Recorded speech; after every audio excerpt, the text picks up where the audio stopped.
धुंधला ना जाए मंजिले, इस पल को तू नजर मिला। झुक जाए सर जहां वहीं मिलता है रब का रास्ता। तेरी किस्मत तू बदल दे, रख हिम्मत बस चल दे। तेरे साथी तेरे कदमों की है निशान। तू न जाने आस पास है खुदा, तू न जाने आस पास है खुदा।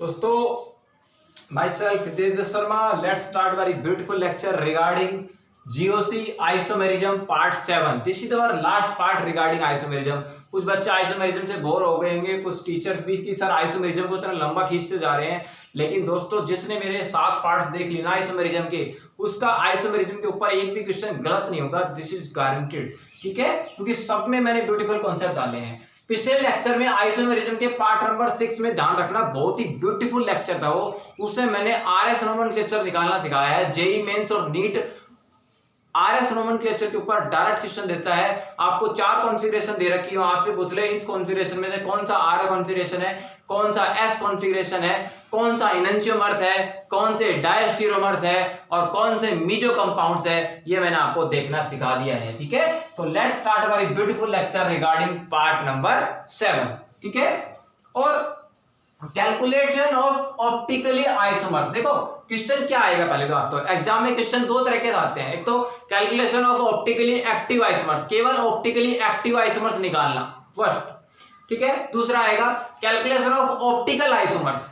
मेरे को मैंने लिखा है नंबर ऑफ ऑप्टिकल आइसोमर्स। अब ऑप्टिकल आइसोमर्स में दोनों बातें होती हैं, number of optically active isomers plus number of optically inactive isomers, दोनों जोड़ते हैं। क्योंकि स्टीरियो आइसोमर्स में 3 आते हैं भाई। स्टीरियो आइसोमेरिज्म है ना, 2 पार्ट से मिलकर बना है, ज्योमेट्रिकल और ऑप्टिकल। पता है आपको, स्टीरियो आइसोमेरिज्म होता है वो ज्योमेट्रिकल ऑप्टिकल से मिलकर बना है। अगर मान लो आपको ऐसा कंपाउंड दे रखा हो जिसमें एक डबल बॉन्ड भी है, जहां पर ज्योमेट्रिकल आइसोमेरिज्म लगेगा, इजेड नोमेनक्लेचर लगेगा, सिस ट्रांस लगेगा, और उसी कंपाउंड में डबल बॉन्ड के साथ साथ आपको कायरल सेंटर भी दे रखा हो। एक ऐसा बहुत ही ब्यूटीफुल क्वेश्चन पूछा हुआ है, जेईई मेंस में आपसे डिस्कस करूंगा, देखना, और नीट में भी आया हुआ है वो क्वेश्चन, कि अगर किसी कंपाउंड में मान लीजिए डबल बॉन्ड भी है, उसी कंपाउंड में कायरल सेंटर भी है, तो आपसे कहते हैं कि calculate the total number of stereo isomers in the compound, कितने बनेंगे? तो उसमें ज्योमेट्रिकल आइसोमर्स भी काउंट करने पड़ेंगे आपको।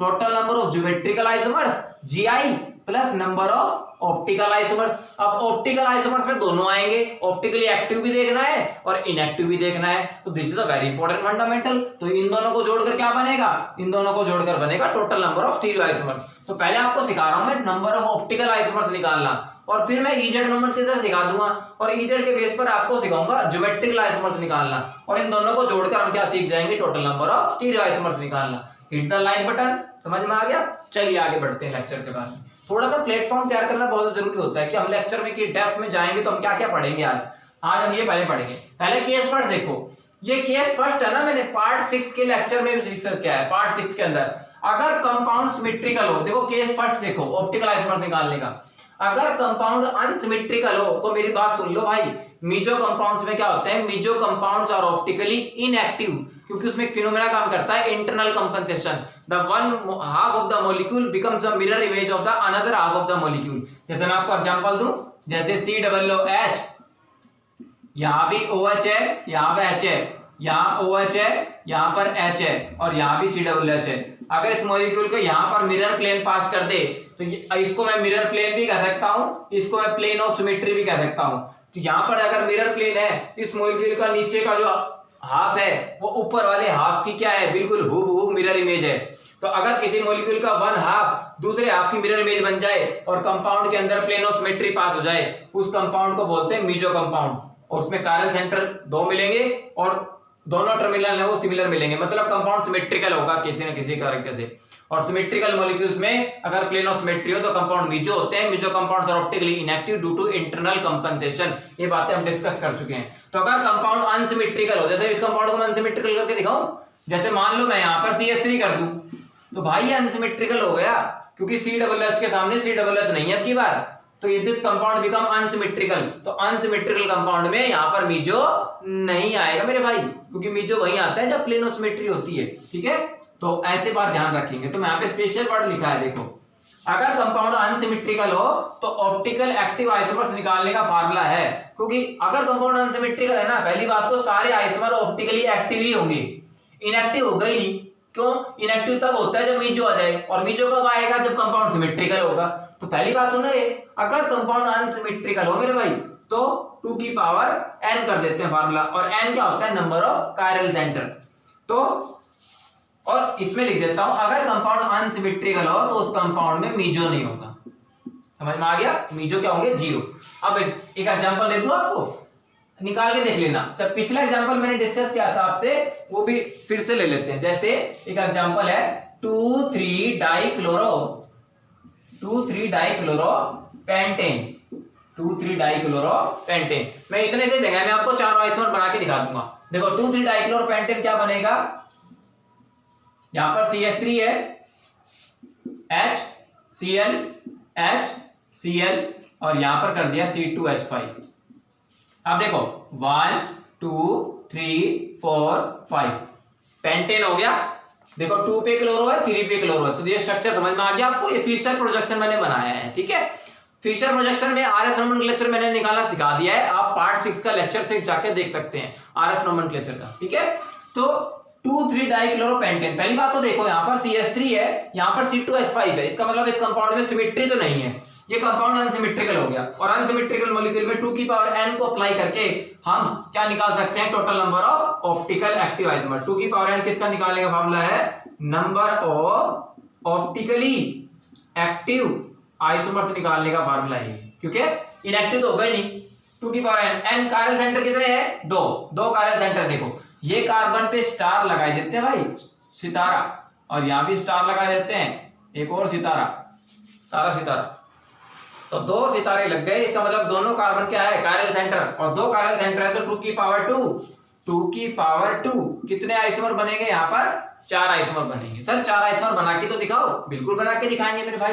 देखो अगर यहाँ पे अगर मैं मिरर प्लेन लगा दूं तो इस CH3 ये और यहाँ पर क्या है? C2H5, ठीक है। ये H और Cl है, अपोजिट हो जाएंगे मिरर प्लेन में। यहाँ पर अगर मिरर लगाया हुआ है तो सबको पता है ClH इधर चले जाएंगे और ClH इधर चले जाएंगे। तो अगर ये कंपाउंड डेक्स्ट्रो है, ठीक है, मान लो सपोज कर लो यहाँ पर सेकंड और थर्ड कार्बन कॉन्फ़िगरेशन RS है, तो यार डेफिनेटली SR आएगी, ठीक है। मैं आर्बिट्रली बता रहा हूँ, ठीक है। तो अगर यहाँ पर सेकंड और थर्ड कार्बन कॉन्फ़िगरेशन जैसे ये है 2R3S, तो ये पता क्या आएगी?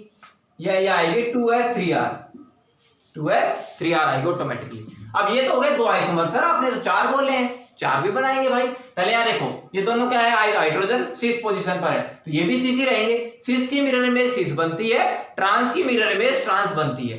कभी सिस की मिरर इमेज ट्रांस नहीं हो सकती, ट्रांस की मिरर इमेज कभी सिस नहीं हो सकती, इसलिए सिस ट्रांस को डायस्टेरियोमर कहते हैं मेरे भाई।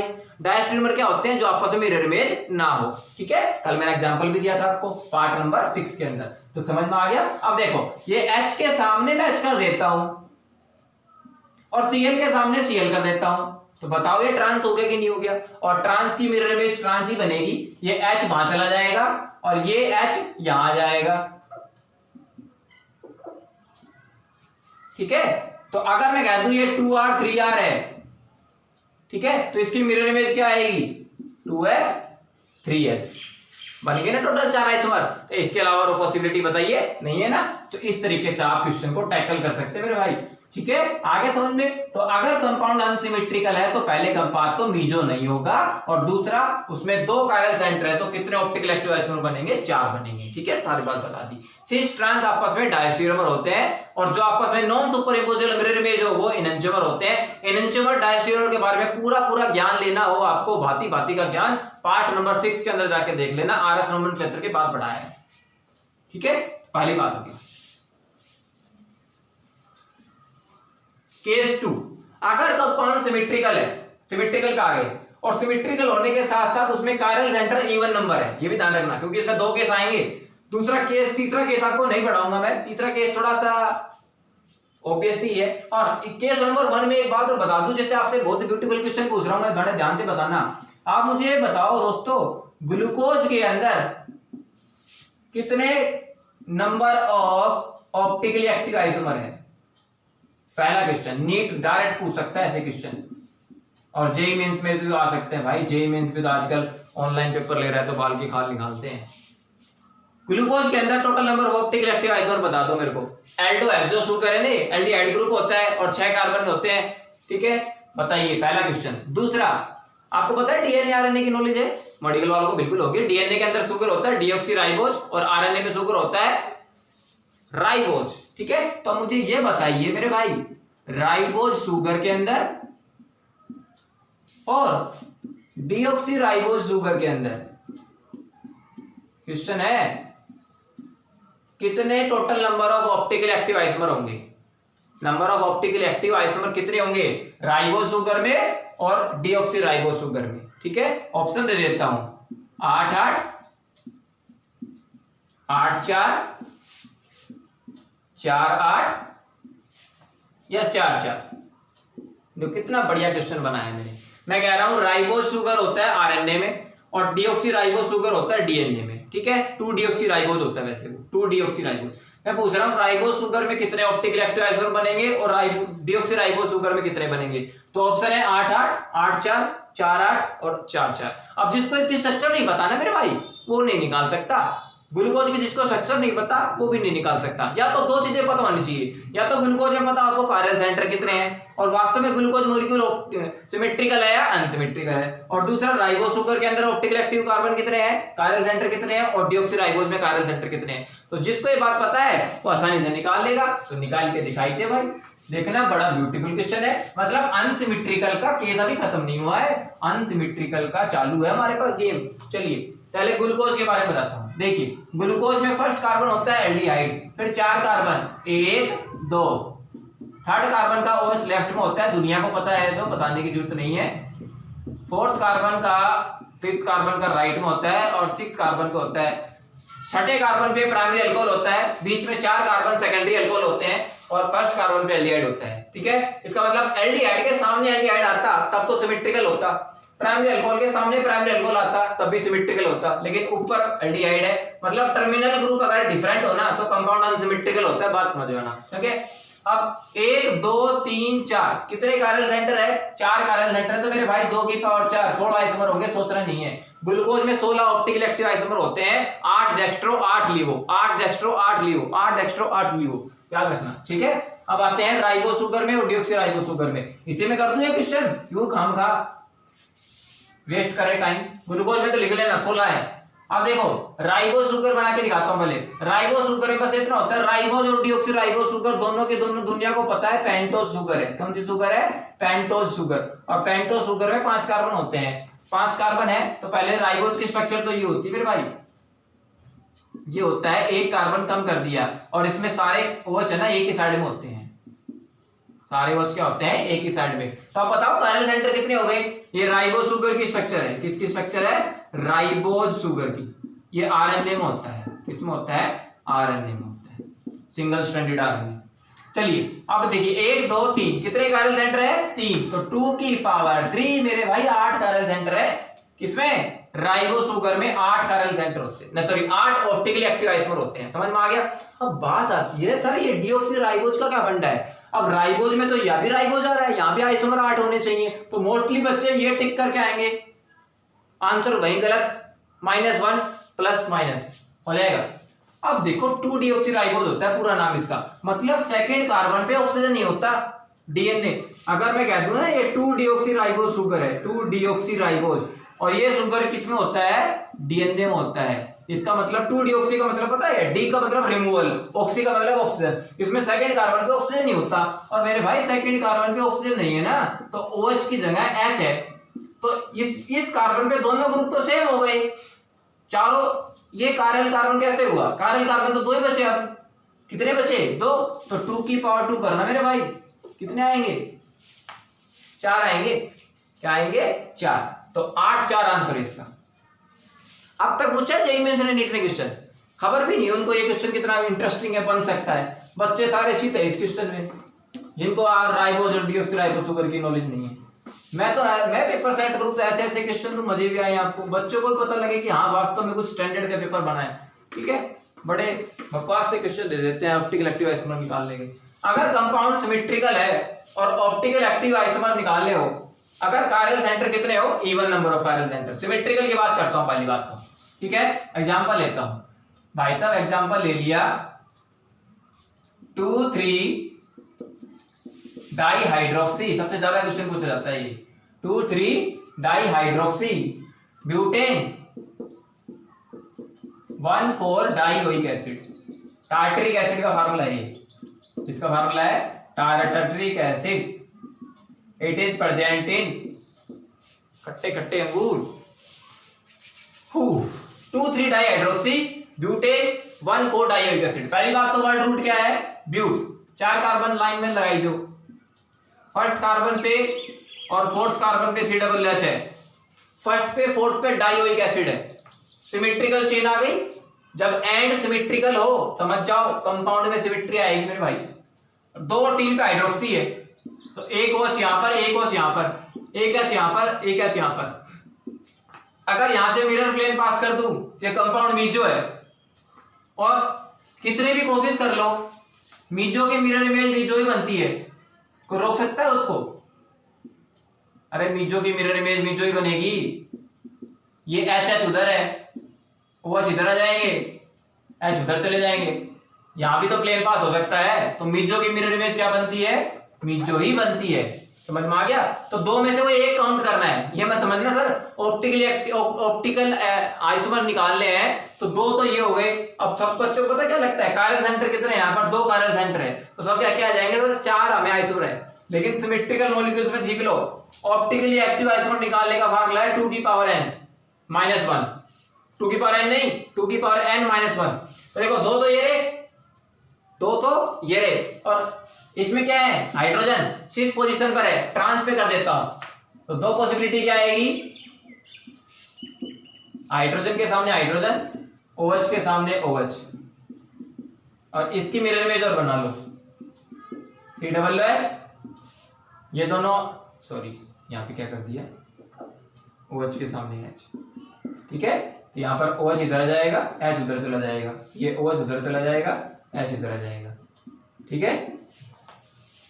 अब यहां देखो, यहां पर इस कंपाउंड के अंदर बिल्कुल मिरर प्लेन ऑफ सिमेट्री नहीं है, क्योंकि इसमें OH की मिरर इमेज यहां H की बनेगी, इसमें H, OH के ऊपर H है, H के ऊपर OH है, इसमें प्लेन ऑफ सिमेट्री है। इसमें पूरी तरह से vertical plane of symmetry, horizontal plane of symmetry नहीं है। इसका मतलब इस कंपाउंड में ऑप्टिकली एक्टिव आइसोमर निकालने का फार्मूला देखो, N का मतलब कायरल सेंटर तो 2 है इस कंपाउंड में, कायरल सेंटर ये पर भी है, ये भी है, ये तारा, ये सितारा, ठीक है। 2 की पावर n माइनस 1, n कितना है, 2, पुट करके देखो, 2 into 2 minus 1, 2 into 2 minus 1, 2 minus 1 कितना होता है, 1, तो 2 ही आ गया। इसका मतलब ऑप्टिकली एक्टिव आइसोमर कितने आएंगे, अगर कायरल सेंटर 2 है तो 2 आएंगे सिमेट्रिकल मॉलिक्यूल में, तो 2 ही, ये देखो ये दोनों ऑप्टिकली एक्टिव है, क्योंकि ये दोनों तो मीजो है, ये दोनों मेरे भाई मीजो है, और मीजो ऑप्टिकली इनएक्टिव होते हैं। और मीजो निकालने का फार्मूला बताया मैंने, ये रहा 2 इंटू, इसमें होता है 2 इंटू n की power minus 1, 2 into n minus 1, ये होता है 2 की पावर n बाई 2 माइनस 1, 2 की पावर n बाई 2 माइनस 1। अब n की वैल्यू कितनी है, 2 पुट करके देखो, 2 की वैल्यू 2 बाई 2 माइनस 1, 2 बाई 2 क्या होता है, 1, 1 माइनस 1 0, 2 की पावर 0, जिसका कोई नहीं होता इसका एक होता है भगवान, जिसकी पावर 0 वो 1 होता है, ठीक है। तो 2 की पावर 0 क्या होता है, 1। तो यहाँ पर मीजो कंपाउंड कितने बने हैं, मीजो 1 बनेगा। समझ में आ गई मेरी बात? तो अगर किसी कंपाउंड में, ध्यान से सुन लेना मेरी बात, अगर किसी कंपाउंड में 2 कायरल सेंटर हो, अगर किसी कंपाउंड में इवन नंबर की बात हो रही है और 2 इवन नंबर है, अगर किसी कंपाउंड में सुन लेना 2 कायरल सेंटर हो, तो उस कंपाउंड में 2 आइसोमर तो ऑप्टिकली एक्टिव होते हैं, और मेरे भाई 1 मीजो होता है, और टोटल आइसोमर 3 होते हैं। भूलना मत, ये बहुत ही ब्यूटीफुल क्वेश्चन है एग्जाम के लिए, ठीक है। और आता है डायरेक्ट क्वेश्चन यहां से। समझ में आ गई मेरी बात? बिल्कुल डेफिनेटली आपको समझ में आ गई होगी मेरी बात। तो अगर कंपाउंड सिमेट्रिकल है और even number of chiral centre है, क्या है, even number of chiral centre, तो सिमेट्रिकल भी है कंपाउंड, टार्टरिक एसिड, और कायरल सेंटर भी कितने हैं, 2, तो ऑप्टिकली एक्टिव आइसोमर कितने आएंगे इसमें, 2। फार्मूला याद रखना, 2 इंटू n की माइनस 2 की पावर n माइनस 1, और जब अनसिमेट्रिकल होता था 2 की पावर n होता था बस, इसमें 2 की पावर n बाई 2 माइनस 1। आगे समझ में। तो अगर पूछे ना total number of optical isomers, तो मीजो और एक्टिव दोनों जोड़ते हैं, एक्टिव इनएक्टिव दोनों जोड़ते हैं, तो टोटल आइसोमर कितने हैं 3। तो ऐसे ध्यान रखना, इसमें आएगा total number of optical isomers. तो ऑप्टिकल आइसोमर टोटल कितने हैं, 2 तो एक्टिव और 1 मीजो, 3 आंसर आएगा इसका। ध्यान रखना अगर मॉलिक्यूल सिमेट्रिकल हो, 2 कायरल सेंटर हो, ठीक है, तो 2 एक्टिव होते हैं, 1 मीजो होता है, टोटल आइसोमर 3 होते हैं, क्योंकि मीजो के मिरर इमेज मीजो होती है, दोनों मत लेना, दोनों में से कोई एक ही लेना है। समझ में आ गई। चलिए आगे बातें डिस्कस करते हैं। ये आपको बिल्कुल डेफिनेटली समझ में आ गया होगा मेरी बात, और डेफिनेटली ये लेक्चर बड़ा ही वर्दी है। और अब कुछ इंपॉर्टेंट आरएस नोमेनक्लेचर भी लेंगे और ईजेड नोमेनक्लेचर सीखते हैं। और पहले ईजेड नोमेनक्लेचर सिखा देता हूं आपको, क्योंकि ईजेड नोमेनक्लेचर के बेस पर मैं ज्योमेट्रिकल आइसोमर भी निकालना सिखा दूंगा, और उसके बाद हम डिस्कस कर लेंगे total number of stereo isomers निकालना। ठीक है, तो देखो जितने मेरा पहले आरएस नोमेनक्लेचर का लेक्चर देखा है ना भाई, वो जरूर देखे पहले। जिसको ईजेड सीखना है ना, पहले बता देता हूं, जिसको ईजेड नोमेनक्लेचर सीखना है, पहली बात तो ध्यान रखना इसमें कुछ कंडीशन है।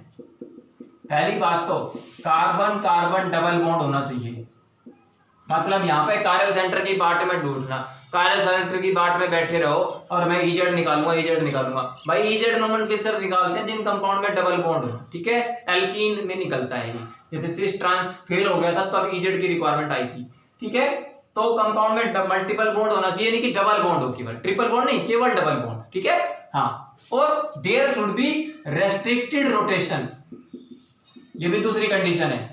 कंडीशन नंबर 1 डबल बॉन्ड होना चाहिए और रेस्ट्रिक्टेड रोटेशन, मतलब एक ध्यान रखना क्वेश्चन है कि ज्योमेट्रिकल आइसोमरिज्म कौन से कंपाउंड शो करते हैं, जिन कंपाउंड में रेस्ट्रिक्टेड रोटेशन हो, किसके around carbon carbon double bond, ठीक है। और दूसरा ज्योमेट्रिकल आइसोमरिज्म ईजेड नोमेनक्लेचर उन्हीं में निकाल सकते हो जिनमें कार्बन कार्बन डबल बॉन्ड पे दोनों एटम सिमिलर नहीं होने चाहिए, मतलब दोनों डबल बॉन्डेड कार्बन में से अगर किसी भी एक कार्बन पर दोनों एटम दोनों ग्रुप सेम आ गए, मान लो यहां पर तो मैं कह देता हूं एक्स है और यहां पर है वाई, ये दोनों ग्रुप तो अलग है, लेकिन इस पे दोनों एटम सेम आ गए तो एक कंपाउंड ज्योमेट्रिकल आइसोमरिज्म शो नहीं करेगा मेरे भाई, ठीक है। तो तीसरी कंडीशन क्या है, on any of the double bonded carbon atom at a single carbon 2 atoms should not be same, वो कभी भी सेम नहीं होने चाहिए, नहीं तो ज्योमेट्रिकल आइसोमरिज्म शो नहीं करेगा। जैसे आपको एग्जांपल दूं, बिल्कुल एग्जांपल दूंगा, जैसे देखो 2 मिथाइल ब्यूटेन, ये कंपाउंड ज्योमेट्रिकल आइसोमरिज्म शो नहीं करता, बना के देखो। ब्यूट कितने कार्बन होते हैं, 4 कार्बन होते हैं, ठीक है। 2 पे मिथाइल है, ये 2 पे मिथाइल लगा दिया, और इन किसके बाद है, 2 के बाद है, ठीक है। अब हाइड्रोजन लगाओ, इस पे कितने हाइड्रोजन आएंगे, 3, इस पे 3 तो लग रहे हैं। ये कार्बन देखो 1 2 3 4 बॉन्ड बना चुका, हाइड्रोजन बचा ही नहीं, और इस कार्बन पे 1 H और इस कार्बन पे 3 H, समझ पा रहे हो। अब इस कार्बन को ना एक बार स्ट्रक्चर में लिख के देखो, कार्बन कार्बन डबल बॉन्ड, ये हो गया भाई फर्स्ट सेकंड थर्ड फोर्थ, तो मैंने सेकंड और थर्ड कार्बन लिख लिया, ये सेकंड है ये थर्ड है, और सेकंड कार्बन पे देखो 2 मिथाइल लग रहे हैं, 1 मिथाइल और 2 मिथाइल, और थर्ड कार्बन पे देखो 1 H है 1 मिथाइल है, 1 H है 1 मिथाइल है, तो यहां तो H और मिथाइल हो गए अलग अलग ग्रुप, लेकिन भाई साहब सेकंड कार्बन पे देखो ना दोनों मिथाइल ग्रुप एक जैसे हो गए, तो ये कंपाउंड ज्योमेट्रिकल आइसोमरिज्म मेरे भाई शो नहीं करेगा। एग्जांपल के साथ प्रूव कर दिया मैंने, हिट द लाइक बटन। ऐसे अब कंडीशन तभी तो सीख पाओगे जब भाई एग्जांपल दिए जाएंगे, बिना एग्जांपल के तो कुछ भी चीज क्लियर नहीं होती भाई, बिना रोए तो माँ भी दूध नहीं पिलाती, कंडीशन है। चले अब ईजेड नोमेनक्लेचर में वही रूल होता है, ईजेड नोमेनक्लेचर निकालना हो तो प्रायोरिटी देनी आनी चाहिए। पहली बात तो बताता हूं, पहला जो नोमेनक्लेचर दिया गया था वो था सिस ट्रांस, उसे बड़ा आसान था। देखो आपको एक एग्जांपल से रिलेट कर देता हूं, ब्यूटेन सबसे बेस्ट एग्जांपल उसका, दोनों H carbon carbon double bond पे देखना है, दोनों ग्रुप सेम नहीं होते, यहां पे दोनों ग्रुप सेम नहीं है। अगर कार्बन कार्बन डबल बॉन्ड में दोनों H same group same side में है तो वो नोमेनक्लेचर होता है सिस, ठीक है। और इधर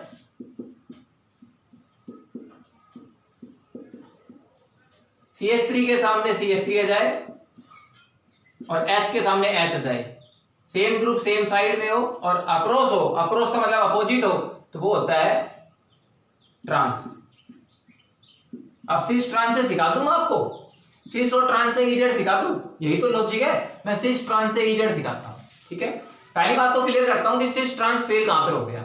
सिस ट्रांस पहली बात तो केवल उन्हीं मॉलिक्यूल्स में अप्लाई होगा जिसमें सेम ग्रुप के सामने सेम ग्रुप हो या सेम ग्रुप के अपोजिट में भी सेम ही ग्रुप हो, ठीक है। जैसे फॉर एग्जांपल यहां पर मैं CH3 के बिल्कुल सामने C2H5 कर देता हूं, क्या कर देता हूं, C2H5। अब CH3 के बिल्कुल साथ CH3 नहीं है, C2H5 है, तो यहाँ पे सिस ट्रांस का नोमेनक्लेचर फेल ही हो गया। मतलब सिस ट्रांस नोमेनक्लेचर वहां पे अप्लाई होगा जब सेम ग्रुप के साथ सेम ग्रुप हो और सेम ग्रुप के सामने भी सेम ही ग्रुप हो। जैसे CH3 के सामने जब तक CH3 है, जब तक तो ट्रांस नोमेनक्लेचर बोल देंगे इसको, लेकिन भाई साहब CH3 के सामने अगर किसी केस में C2H5 आ गया तो वहां पर सिस ट्रांस नोमेनक्लेचर फेल हो जाएगा।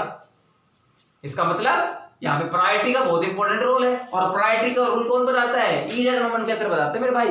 तो सिस ट्रांस नोमेनक्लेचर क्यों फेल हो गया था, क्योंकि ये केवल उन्हीं मॉलिक्यूल्स पे अप्लाई होता है जिसमें बिल्कुल मॉलिक्यूल कंप्लीटली सिमेट्रिकल हो, मतलब सेम ग्रुप के सामने सेम ग्रुप और सेम ग्रुप के साथ भी सेम ग्रुप आता है। लेकिन मैं स्टार्टिंग में यहीं से करूंगा। पहली बात सुन लीजिए, सिस को इजेड नोमेनक्लेचर के अंदर जेड बोलते हैं, ठीक है, और ट्रांस को इजेड नोमेनक्लेचर के अंदर ई बोलते हैं। और इजेड नोमेनक्लेचर में ई और जेड जो है ना, ये जर्मन लैंग्वेज के वर्ड है। कौन सी लैंग्वेज के वर्ड है, जर्मन लैंग्वेज की। ई का मतलब होता है एंटगेगन, जेड का मतलब होता है जूसामैन, एंटगेगन का मतलब होता है अक्रॉस, और जूसामैन का मतलब होता है टुगेदर। अगर दोनों ग्रुप टुगेदर का मतलब एक ही प्रायोरिटी के ग्रुप एक साथ है, तब तो बोलेंगे जेड नोमेनक्लेचर, और सेम प्रायोरिटी के ग्रुप अगर अपोजिट में है तो क्या बोलेंगे, ई नोमेनक्लेचर। समझ में आ गया, ये लॉजिक है। आपको समझा देता हूं कैसे करना है। प्रायोरिटी देनी है, तीन ही रूल है। पहली बात तो एक इकलौते कार्बन पे प्रायोरिटी देनी है, एक कार्बन पे दोनों ग्रुप को प्रायोरिटी देके देख लो। अगर हायर प्रायोरिटी और हायर प्रायोरिटी सेम साइड हो और लोअर प्रायोरिटी ये भी सेम साइड हो, तो इसको तो बोलते हैं Z. Higher priority group same side में हो और lower priority group same side में हो, उसको कौन बोलते हैं, जेड नोमेनक्लेचर। और दोनों अक्रॉस हो, अपोजिट। दूसरा रूल क्या है, हायर प्रायोरिटी लोअर प्रायोरिटी और लोअर प्रायोरिटी, ये दोनों ग्रुप अक्रॉस हो तो समझ जाओ ये नोमेनक्लेचर क्या हो जाएगा, ई। ठीक है, just take the screenshot of this ताकि आपको फंडामेंटल समझ में आ जाए। ठीक है, अब मैं लगाना सिखाता हूं। ठीक है, एक सीख गए तो कुछ भी आसान नहीं है, पट्टे खाते चलिए। एक कार्बन पे मैं बताओ, इस कार्बन पे CH3 में से और H में से कौन सा हायर प्रायोरिटी है, दुनिया को पता है ये हायर प्रायोरिटी है। एटॉमिक नंबर, भाई एटॉमिक नंबर के बेस पे प्रायोरिटी देनी है। पहले हाइड्रोजन क्या हो गया, लोअर प्रायोरिटी, पहले ब्यूटेन की बात कर रहे हैं। अब इन दोनों में कौन है, ये हायर प्रायोरिटी, ये क्या है, lower priority. Higher priority same side, lower same side, तो मन बोला सिस क्या होता है, जेड होता है। This is higher, this is lower, this is lower, this is higher. Higher priority across, lower priority across. Trans क्या हो गया, ई। तो इस कंपाउंड को लिखने के दो तरीके हैं। इसको या तो लिख सकते हो आप ट्रांस ब्यूट टू ई, ठीक है, और इजेड नोमेनक्लेचर में ट्रांस को हटा दो मेरे भाई, ई को लिख दो ब्रैकेट में, तो ये हो गया ई ब्यूट टू ई। तो ये क्या हो जाएगा, जेड ब्यूट टू ई। समझ में आ गई मेरी बात, ये लॉजिक है। अब सिस ट्रांस फेल कहां पर हो गया था, अगर मान लो यहां पर आ गया C2H5, क्या आ गया C2H5, और यहां भी आ गया C2H5, और अब ये भाई साहब सिस ट्रांस का चक्कर खत्म हो गया, क्योंकि सिस ट्रांस में सेम के सामने सेम होना चाहिए। ठीक है, अब बताते हैं, देखो अब CH3 और H में ये हायर प्रायोरिटी कौन है, CH3, और C2H5 में और H में हायर प्रायोरिटी कौन है, फिर से C2H5 है, तो ये नोमेनक्लेचर क्या रहेगा, जेड। इसमें भी ये हायर प्रायोरिटी है, ये लोअर है, ये हायर है, ये लोअर है, ये क्या आएगा, ई आएगा। क्लियर हो गया, अगली बात करते हैं। अब मैं क्वेश्चन देता हूं आपको, इजेड नोमेनक्लेचर के बेस पर एक कंपाउंड देता हूं, उसका नाम बताना है आपको। ठीक है, चलिए, यही तो फंडामेंटल है। जो क्वेश्चन सबने कॉन्सेप्ट समझा दिया ना, उसके ऊपर क्वेश्चन कर लो। क्वेश्चन करते ही फंडामेंटल क्लियर हो जाता है, क्वेश्चन करते ही फंडामेंटल खत्म हो जाता है। जैसे आपको मैं क्वेश्चन दूं, ठीक है, क्वेश्चन क्या दूंगा आपको मैं, क्वेश्चन है मेरे पास, जैसे आपके सामने है कार्बन कार्बन डबल बॉन्ड, यहाँ मेरे भाई यहाँ फ्लोरीन है, यहाँ क्लोरीन है, यहाँ ब्रोमीन है, यहाँ आयोडीन है, ठीक है। इस कंपाउंड का इजेड नोमेनक्लेचर के बेस पे मेरे को नाम बता दो, फर्स्ट क्वेश्चन। दूसरा दे रहा हूं, कार्बन कार्बन डबल बॉन्ड है, यहां पर है COOH, यहां पर है मेरे भाई नाइट्रो, यहां पर है क्या देंगे NH2 और यहां पर है क्लोरीन, ठीक है।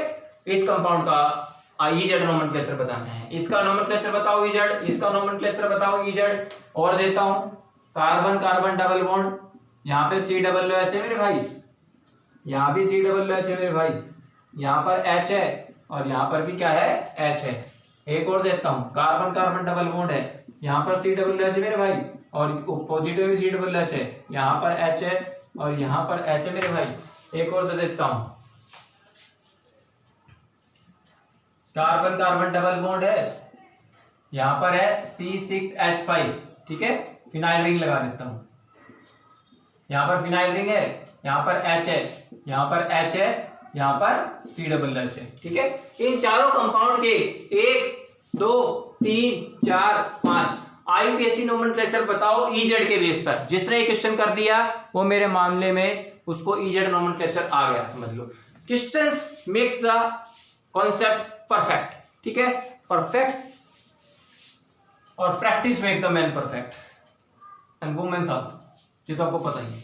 चलिए डिस्कस करते हैं इस कंपाउंड का। पहले इजेड नोमेनक्लेचर के बेस पर नामकरण करते हैं। पहली बात तो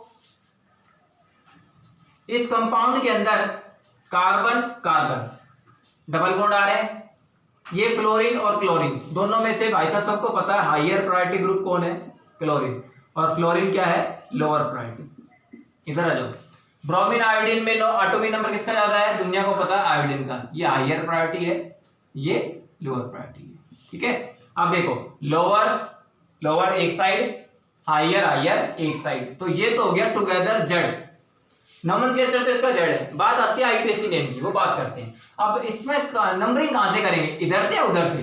पहले इधर से देखो, इधर में ब्रोमो आ रहा है, आइडो आ रहा है, क्या आ रहा है, ब्रोमो और आइडो, और इधर देखो फ्लूरो और क्लोरो। अब देखो सबसे पहले क्या आते हैं, ब्रोमो में बी आता है, क्लोरो में सी आता है, फ्लूरो में एफ आता है और आइडो में आई आता है। तो पहले एक बात बताओ, नंबरिंग वहां से करते हैं जहां से अल्फाबेटिकली कौन सा पहले आए, बी पहले आता है, ब्रोमो, तो नंबरिंग एक इसको मिलेगी तो इसको मिलेगी। फंडामेंटल क्लियर हो गया, यस डेफिनेटली, ठीक है। चलो नाम बताते हैं, पहले नाम बहुत जरूरी है, नामकरण करना जरूरी है भाई, ई जेड के बेस पे बताना है। बात तो क्लियर होगी, जेड है, बी पहले आता है तो ब्रोमो, ब्रोमो 1 पर है, 1 ब्रोमो, पहले जेड लिख दूंगा, जेड लिख दिया, जेड लिख के ब्रैकेट, अब आ जाओ, अब पूरा नाम कर दो, पहले बी 1 ब्रोमो, फिर क्या आएगा सी 2 क्लोरो, फिर क्या आएगा एफ 2 फ्लोरो, और फिर क्या आएगा आई, आई का है 1 पर ही, 1 आइडो, और डबल बॉन्डेड कार्बन को क्या बोलते हैं, इथीन, ये इसका नाम है भाई, ऐसे सीखोगे। ऊपर वाला दिख रहा है, नीचे लिख देता हूं, मिटा दो इसको, डेफिनेटली मिटाऊंगा। क्या था, बेंजीन, यहां H, यहां डबल बॉन्ड, यहां COOH, बताओ क्या नाम है इसका, इजेड नोमेनक्लेचर के बेस पे बताना है, ऐसे नहीं बताना, इजेड के बेस पर। बहुत ही ब्यूटीफुल नाम है इसका, बताऊंगा अभी। चलिए बताइए, पहले इससे पहले ये करते हैं, कार्बन कार्बन डबल बॉन्ड, इस कार्बन से एक नाइट्रोजन के कनेक्ट है, एक क्लोरीन कनेक्ट है, किसका एटॉमिक नंबर ज्यादा होता है, क्लोरीन का, chlorine is the higher priority and nitrogen is the lower priority. इस कार्बन से पहला एटम देखना है, कौन सा कनेक्ट है, नाइट्रोजन, इसमें कौन सा कनेक्ट है, ऑक्सीजन। यहाँ पे बच्चे गलती करते हैं कि सर यहाँ पे 2 ऑक्सीजन है, यहाँ भी 2 ऑक्सीजन है, नहीं, ऐसा क्या देखना है इसमें, पहला एटम कौन सा कनेक्ट है, पहला एटम इसमें नाइट्रोजन कनेक्ट है, इसमें पहला एटम कार्बन कनेक्ट है। फर्स्ट एटम जो कनेक्ट है उसमें एटॉमिक नंबर किसका ज्यादा है, नाइट्रोजन का, तो नाइट्रोजन हायर प्रायोरिटी हो गया नाइट्रो, और ये हो गया लोअर प्रायोरिटी। तो देखो lower lower same side, higher higher same side, फिर से क्या है ये जेड नोमेनक्लेचर। अब देखो कार्बोक्सिलिक एसिड इज द सबका बाप प्राइमरी फंक्शनल ग्रुप है, जहां से खड़ा हो जाता है लाइन वहीं से शुरू होती है, सेंसा 1 2 3, इसके अलावा और कोई तरीका नहीं है, यही बनेगा 1 2 3, और कोई कार्बन है ही नहीं, और कोई कार्बन है नहीं है, ठीक है। या फिर मैं आसान कर देता हूं आपका काम और भी, यहां पर एक और कर देते हैं, यहां पर CH3 कर देते हैं। अब क्लोरीन की तुलना में तो CH3 फिर भी क्या रहेगा, लोअर प्रायोरिटी रहेगा, लोअर प्रायोरिटी, समझ में आ गई। तो अब 1 2 3 ये फोर्थ कार्बन हो गया। अब नाम देते हैं इसका। अब देखो पहले तो क्या है जेड, जेड लिख दो ब्रैकेट में, आगे बढ़ो। अब सारे नाम अल्फाबेटिकली आएंगे क्योंकि सारे सब्स्टिट्यूएंट है। नाइट्रो में आता है N, क्लोरो में आता है C, और आगे है ही नहीं, ये तो कार्बन काउंटिंग में आ गया। तो N पहले आता है, C पहले आता है, C पहले आता है, ऑब्वियस सी बात है। तो जेड के बाद 3 क्लोरो 2 नाइट्रो, 3 क्लोरो 2 नाइट्रो, कितने कार्बन है 4, ब्यूट 2 पे इन, और 1 पे क्या है ओइक एसिड। ये कंपाउंड का आईपीएसी नोमेनक्लेचर है on the basis of EZ। हो गया, ये आ जाओ मेरे भाई, इसको बताइए। हाँ COOH, जहां से खड़ा होता है लाइन वहीं से शुरू होती है, सेंसा 1 2 3। अब आगे बच्चे गलती करते हैं, फिनाइल रिंग को नंबर दे देते हैं 4 5 6 7 8 9, ऐसा नहीं करना। हो गया, 3 पे फिनाइल आ गया, 3 पे क्या आ गया फिनाइल। पहली बात तो देखो इस कार्बन पे सबको पता है H और फिनाइल में, H में और फिनाइल में H क्या है लोअर प्रायोरिटी, और H और कार्बोक्सिलिक एसिड में H क्या है लोअर प्रायोरिटी। तो ऑब्वियस सी बात है ये हायर प्रायोरिटी हो गया, ये भी higher priority, higher higher opposite, lower lower opposite, across आ गए। ये आया पहली बार ई नोमेनक्लेचर। करते हैं नामकरण, ई ब्रैकेट, आगे बढ़ो, कितने कार्बन है 1 2 3, 3 पर फिनाइल, 3 पर फिनाइल, प्रोप 3 कार्बन, 2 पे क्या है इन, 1 पे क्या है ओइक एसिड, 3 फिनाइल प्रोप 2 इन 1 ओइक एसिड, आगे क्या लगा देंगे ई। और आपको एक बात यहाँ पे सीखी है आपने, क्या सीखी है, कुछ भी नहीं सीखा आपने, ये पर्किन कंडेंसेशन पढ़ी है, और पर्किन कंडेंसेशन में आपने पढ़ रखा होगा ये कंपाउंड बनता है CH डबल बॉन्ड CH2OH। मेरे भाई यही है, सिनेमिक एसिड है ये, common name is cinnamic acid, पता था किसी को। और सिनेमिक एसिड में कार्बन पे जो कॉन्फ़िगरेशन होती है ना वो ट्रांस होती है, ध्यान रखना, मेरे बहुत इंपॉर्टेंट क्वेश्चन है एग्जाम के लिए। सिनेमिक एसिड में डबल बॉन्डेड कार्बन पे जो कॉन्फ़िगरेशन होती है वो कौन सी कॉन्फ़िगरेशन होती है, ई कॉन्फ़िगरेशन, इसलिए सिनेमिक एसिड है। अगर ये ऐसे होता, अरे मेरे भाई अगर ये ऐसे होता, बता दूं, ये COOH को यहां कर दो, H को यहां कर दो, COOH को यहां कर दो, H को यहां कर दो, अब ये हायर प्रायोरिटी ऊपर चला गया, लोअर प्रायोरिटी नीचे आ गया, समझ में आ रही मेरी बात। तो लोअर के साथ लोअर, हायर के साथ हायर, तो यहां पर कुछ भी नहीं करना, ई की जगह क्या लिख दो जेड लिख दो बस, बाकी नाम क्या करंट क्या रहेगा सेम रहेगा। अब ये सिनेमिक एसिड नहीं है क्योंकि सिनेमिक एसिड में डबल बॉन्डेड कार्बन की कॉन्फ़िगरेशन क्या होती है ई। अब ये हो गया बहुत ही ब्यूटीफुल, इसको बोलते हैं एल्लोसिनेमिक एसिड। पता था किसी को, बता दो आज तक किसी को कहीं भी आपको सुना हो इस कंपाउंड का नाम। सिनेमिक एसिड में ई कॉन्फ़िगरेशन होती है, एल्लोसिनेमिक एसिड में कॉमन नेम एल्लोसिनेमिक एसिड में जेड होती है। दिस इज वेरी ब्यूटीफुल, ठीक है, मेरे साथ रहोगे तो बहुत कुछ सीख जाओगे, बाकी का पता नहीं। चलिए 2 कंपाउंड और लिखे थे मैंने, क्या थे वो, carbon carbon double bond COOH H H COOH, ठीक है। और एक और बनाता हूं, carbon carbon double bond COOH H और H, कुछ भी नहीं, देखो कार्बन कार्बन डबल बॉन्ड कह रहा हूं, higher lower, higher lower, lower के साथ लोअर, हायर के साथ हायर, जेड नोमेनक्लेचर है। इसमें थोड़ा चेंज कर देता हूं मैं, ये COOH, H के सामने H, इसके सामने E नोमेनक्लेचर। किसी को पता है क्या कंपाउंड है? 1 2 3 4।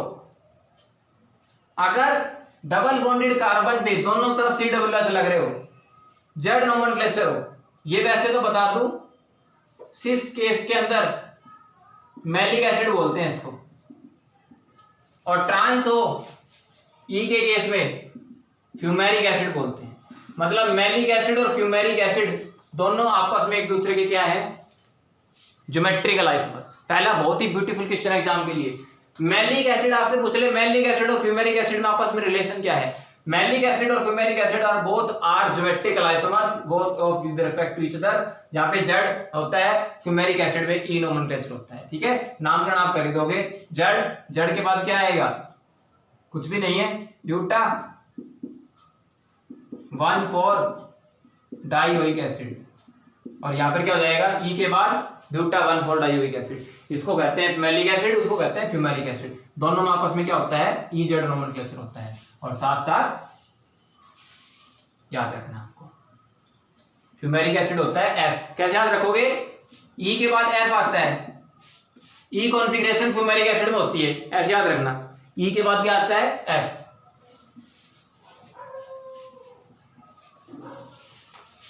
चलिए आगे ही जेड नोमेनक्लेचर में। अब लास्ट एग्जांपल लेता हूं, उसमें आपको क्वेश्चन निकालना है। हाँ, अगर कंपाउंड अनसिमेट्रिकल हो, सुन लो, अगर कंपाउंड क्या हो? अनसिमेट्रिकल। आपको फार्मूला बता रहा हूं, नंबर ऑफ ज्योमेट्रिकल आइसोमर्स निकालने का, ऑप्टिकल एक्टिव आइसोमर्स निकालने का फार्मूला मैं बता चुका, सिमेट्रिकल में भी अनसिमेट्रिकल में भी, और दो ही कार्य सेंटर तक क्वेश्चन आएगा आपका। ज्योमेट्रिकल आइसोमर्स निकालना हो, सुन लो पहला केस, लेक्चर लेंथी है, देखना जरूर पूरा, बहुत ही इंटरेस्टिंग है। केस 1, अगर कंपाउंड अनसिमेट्रिकल हो तो नंबर ऑफ ज्योमेट्रिकल आइसोमर्स निकालने का फॉर्मूला है 2 की पावर n। ठीक था, उसमें भी यही था, ऑप्टिकल एक्टिव आइसोमर्स निकालना हो, अनसिमेट्रिकल में भी 2 की पावर n था, ज्योमेट्रिकल आइसोमर्स निकालने का पावर भी 2 की पावर n था। लेकिन अब बात ये आती है, ज्योमेट्रिकल आइसोमर में कार्य सेंटर थोड़ी होते हैं, या तो कार्बन कार्बन डबल बॉन्ड होते हैं, तो जब ऑप्टिकल एक्टिव आइसोमर निकालते हैं तो n क्या होता है? कार्य सेंटर। और ज्योमेट्रिकल आइसोमर निकालेंगे तो n क्या हो जाएगा? n is the number of double bond. जितने डबल बॉन्ड बनेंगे वो n होता है।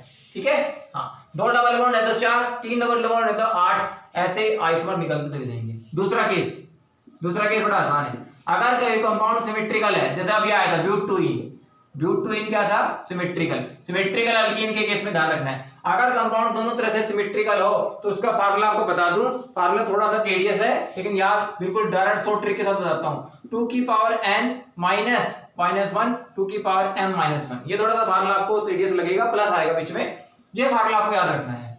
सिमेट्रिकल के केस में नंबर ऑफ ज्योमेट्रिकल आइसोमर्स निकालने का फार्मूला है 2 की पावर n माइनस 1 प्लस 2 की power m minus 1। Sir m बता दो क्या होता है? m और बता देता हूं। देखो n तो वही रहेगा, n तो क्या रहेगा? Number of double bond. m निकालने का फार्मूला दिखा देता हूं।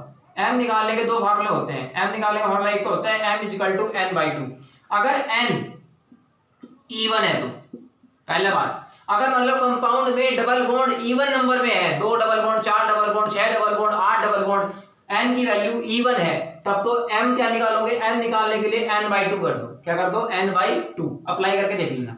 और अगर कंपाउंड में n इवन ना हो, ओड हो, कंपाउंड में odd number of double bond हो, 1 3 5 7 ऐसे, तो कंपाउंड में m कैसे निकालोगे? 1 जोड़ के 2 से डिवाइड कर देना। तो this is the very interesting case. ठीक है, अब इसको भूलना मत, बहुत ही ब्यूटीफुल काम है। ठीक है, n को सीधा पुट कर दोगे, नंबर ऑफ डबल बॉन्ड, और m निकालने के लिए पहले m निकाल लेना। m कैसे निकालोगे? पहले 2 केस देख लेना कि कंपाउंड में डबल बॉन्ड इवन नंबर है या ओड नंबर है। लेकिन ये सारा केस अप्लाई किस पे होगा? जब कंपाउंड क्या हो? सिमेट्रिकल। आपको सीधा सा टास्क देता हूं, होमवर्क। आपको पता है, सबको पता है, ब्यूटटूइन जो होती है ना वो सिमेट्रिकल होती है।